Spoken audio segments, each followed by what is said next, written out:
Hi brothers, இந்த வீடியோவில் நம்ம என்ன பார்க்க போகிறோம் அப்படின்னா, ட்ரீம் லோன் கேஸோடைய மார்ச் 11 ஹியரிங் என்னாச்சு, அதுக்கப்புறம் அடுத்து எப்போ ஹியரிங், இந்த மாதிரியான அஃபிஷியல் ரியல் நியூஸ் தான் இந்த வீடியோவில் ஃபுல்லாக சொல்லியிருக்கேன். மறக்காமல் வீடியோ ஸ்கிப் பண்ணால் ஃபுல்லாக பாருங்கள். ஸோ அதே மாதிரி நம்ம டெலிகிராம் சேனலில் இன்னும் பெருசாக யாரும் ஜாயின் பண்ணாமல் இருக்கீங்க. அது காரணம் நிறையா கன்ஃபியூஷன்ஸ் இருக்குது. ஸோ டெலிகிராமுக்கான லிங்க் வந்து பின்னாடி கமெண்ட்லேயும் டிஸ்கிரிப்ஷன்லேயும் கொடுத்துருக்கேன். மறக்காமல் கிளிக் பண்ணிங்கன்னா ஈஸியாக உள்ளே போகும், ஜாயின் பண்ணிக்கோங்க. இந்த லோகோவும் நம்மளுடைய கிரிக்கெட் சோல் தமிழ் நேம் இருக்கான்னு பார்த்து ஜாயின் பண்ணிக்கோங்க. அந்த லிங்க்கை கிளிக் பண்ணாலே கரெக்டாக உள்ளே போய்டும். ஏன்னா அடுத்து வந்து ஒரு பெரிய அப்டேட் நம்ம டெலிகிராமில் கொடுக்க போகிறேன். அது உங்களுக்கு ரொம்பவுமே யூஸ்ஃபுல்லாக இருக்கும். Cricket update, fantasy update, so எல்லாமே கொடுத்துட்ருக்கேன் ஆல்ரெடி. இது வந்து ஒரு பெரிய அப்டேட் நான் வந்து கொடுக்க போகிறேன். ஸோ மறக்காமல் ஜாயின் பண்ணிக்கோங்க. அதை யாருமே மிஸ் பண்ணிடக்கூடாது. ஸோ எல்லாருமே மஸ்ட்டு ஜாயின் பண்ணிக்கோங்க. மறுபடியும் சொல்கிறேன், பின்னாடி கமெண்ட்லேயும் டிஸ்கிரிப்ஷன்லேயும் லிங்க் இருக்குது. கிளிக் பண்ணிங்கன்னா ஈஸியாகவே ஜாயின் பண்ணிக்கலாம். மறக்காமல் ஜாயின் பண்ணிக்கோங்க. உங்களுக்கு ரொம்ப ரொம்ப யூஸ்ஃபுல்லான ஒரு அப்டேட்டாக இருக்கும் அது. ஸோ இப்போ நம்ம வீடியோக்குள்ளே போயிடலாம். நான் உங்கள் 2K Tech. Welcome to The Cricket Soul Tamil.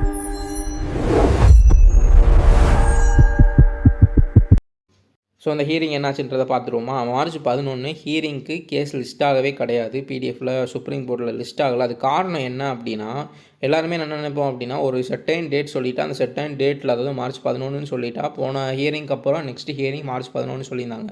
So அது சொல்லிவிட்டு அன்றைக்கி தான் வந்து ஹியரிங் வரும். ஸோ அப்போ வந்து அந்த ஹியரிங் இருக்கும்னு நினைக்கிறோம். அதுதான் கிடையாது. இந்த கோர்ட் லிஸ்ட்டை பொறுத்த வரைக்கும் அந்த ஒரு கோர்ட் ஆக்டிவாக இருக்கக்கூடிய வாரத்தில் எல்லா கேஸையுமே வந்து மாற்றி வைப்பாங்க. அப்போ எந்த நாளில் வந்து எந்த கேஸை லிஸ்ட் பண்ணுறாங்க, அந்த ப்ரியாரிட்டியை பொறுத்த வரைக்கும் அந்த ப்ரியாரிட்டி வைஸ் வந்து லிஸ்ட் பண்ணுவாங்க. ஸோ அதுதான் மேட்ரு. இப்போ என்ன ஆகுது அப்படின்னா, அந்த மார்ச் 11 லிஸ்ட் பண்ணாங்களே, அது இந்த வாரம் தான். மார்ச் 8 திங்கக்கிழமைலேருந்து மார்ச் 13 வெள்ளிக்கிழமை வரைக்கும் நம்ம சான்சஸ் இருந்துச்சு. நான் மார்ச் 8லேருந்து வந்து லிஸ்ட் பண்ணுறாங்களான்னு செக் பண்ணிகிட்டே தான் இருக்கேன். ஸோ நேற்று செக் பண்ணப்போ மார்ச் 11 லிஸ்ட் பண்ணலை. ஸோ அதனால தான் வந்து நான் நேற்று அப்டேட் பண்ணலை ஹியரிங் இருக்குது இல்லை அப்படின்னு சொல்லிட்டு. இன்றைக்குமே நான் செக் பண்ணேன். மார்ச் 12 வந்துட்டு ஹியரிங் லிஸ்ட் பண்ணப்படலை. ஸோ மார்ச் 13 நமக்கு ஒரு நாள் தான் இருக்குது. ஸோ இன்றைக்கே நான் வீடியோ போட்டேன் அப்படின்னா, உங்களுக்கு நிறைய பேர் வந்து மார்ச் 11 சொல்லிட்டு இந்த யூடியூப்லாம் கூட இன்றைக்கி கேஸ் இருக்குதுன்னு சொல்லிட்டு லைவ் ஓட்டிட்டு அவங்களுடைய ஓன் ரெவன்யூக்காக ரன் பண்ணிகிட்டு இருந்தாங்க. அதையும் நான் பார்த்தேன். பட் அஃபிஷியலாக கேஸ் வந்து லிஸ்ட் பண்ணப்படலை, அதுதான் உண்மை. பட் அவங்க சும்மா வேறு ஏதோ, ஏன்னா அந்த நீங்கள் யூடியூப் லைவ் பார்த்துருந்தீங்கன்னா அதில் நம்ம கேமிங் தரப்புக்கான வக்கீல்ஸ் யாருமே இருந்திருக்க மாட்டாங்க. அது நோட்டீஸ் பண்ணிங்களா என்னன்றது தெரியல. பட் அதில் இன்றைக்கி வந்து கேஸ் கிடையாது. ஸோ நாளைக்குமே நான் செக் பண்ணிட்டேன். நாளைக்கும் நம்ம கேஸ் லிஸ்ட் செய்யப்படலை. ஸோ நாளைக்கு ஹியரிங் கிடையாது. ஸோ நான் யாருமே மறுபடியும் யூடியூப்பில் லைவ் போட்டாங்கன்னா எதிர்பார்த்துட்டு போய் பார்க்காதீங்க, டைம் வேஸ்ட் பண்ணாதீங்க. மார்ச் 13 இன்னும் ஒரு நாள் இருக்குது. அதை வந்து நான் நாளைக்கு ஈவினிங் ஒரு நைட்டு போல் செக் பண்ணோம் அப்படின்னா அதை ரிலீஸ் பண்ணுவாங்க. அதை பார்த்துட்டு நான் என்னுடைய டெலிகிராம் சேனலில் நான் வந்து உங்களுக்கு ஈஸியாக அப்டேட் பண்ணிடுறேன். ஸோ மறக்காம நம்ம டெலிகிராம் சேனலில் ஜாயின் பண்ணிக்கோங்க. எகெயின் அதான் சொல்கிறேன், முக்கியமான அப்டேட்ஸ் எல்லாமே நம்ம டெலிகிராமில் தான் கொடுத்துட்ருக்கேன். பின்னாடி கமெண்ட்லேயும் டிஸ்கிரிப்ஷன்லேயும் லிங்க் இருக்குது. ஸோ இன்றைக்கி மார்ச் 11 அண்ட் 12 2 நாளுமே ஹியரிங்கிறது இல்லை. ஸோ மார்ச் 13 இந்த வாரத்தில் ஒரு நாள் இருக்குது.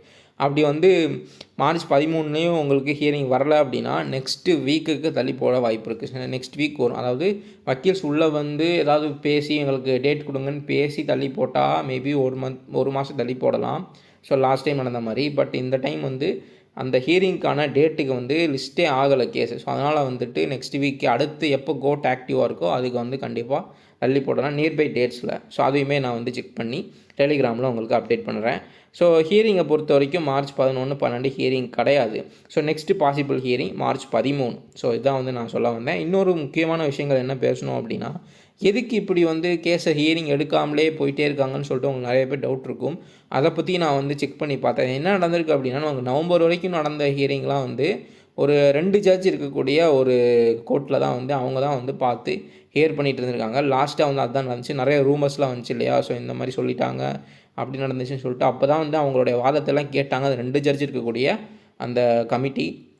அதுக்கப்புறம் அவங்க தான் என்ன பண்ணியிருக்காங்க அப்படின்னா, இதில் வந்து நிறைய கேஸஸ் சம்மந்தப்பட்டிருக்கு. அதாவது ஆல்ரெடி இந்த ஆப்ஸ் மேலே இருக்கக்கூடிய ஜிஎஸ்டி கேஸு, அதுக்கப்புறம் இதுக்கு சென்ட்ரலுக்கு வந்து இந்த லா போகிறதுக்கு பவர் இருக்கா, ஸ்டேட்டு தான் அதை வந்து பார்த்துக்கணுமா, அப்படி இப்படின்னு சொல்லிட்டு ஒரு நிறையா கேசஸ்ன்றது இருக்குது. அதே மாதிரி நிறையா கம்பெனிஸும் கேஸ் ஃபைல் பண்ணியிருக்காங்க. கவர்மெண்ட் என்ன சொல்லியிருக்காங்கன்னா, இது வந்து ஒரு மக்களுக்கு நல்லது செய்யும் வகையாக வந்து இந்த ஃபினான்ஷியலாக டேமேஜ் ஆகுது, ஹெல்த்து பாதிக்குது இதனால் அப்படின்னு சொல்லிட்டு தான் நாங்கள் வந்து டிஜிட்டல் ஒரு இதெல்லாம் வந்து தடுக்கணும்னு சொல்லிட்டு தான் இந்த லா போட்டிருக்கோன்ற மாதிரி அவங்க பண்ணியிருக்காங்க. ஸோ ஒரு மிகப்பெரிய கேஸாக வந்து இருக்கிறதுன்னு அவங்க சொல்லியிருக்காங்க.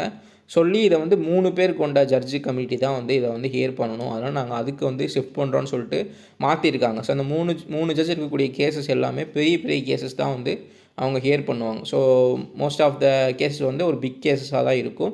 ஸோ நான் பார்த்த வரைக்கும் நம்மளுடைய எந்த ட்ரீம் 11 கேமிங் கேஸுமே பார்த்தீங்கன்னா டாப் ப்ரியாரிட்டி தான் வச்சுருக்காங்க. அது காரணம் சென்ட்ரலு, ஸ்டேட்டு, அதுக்கப்புறம் நம்மளுடைய பீப்புள் வெல்ஃபேரு நிறையா சம்மந்தப்பட்டிருக்கு இந்த கேஸில். அதனால வந்து ஒரு முடிவு எடுக்கணும். நிறைய கம்பெனிஸ் லாஸ் ஆகிருக்கு.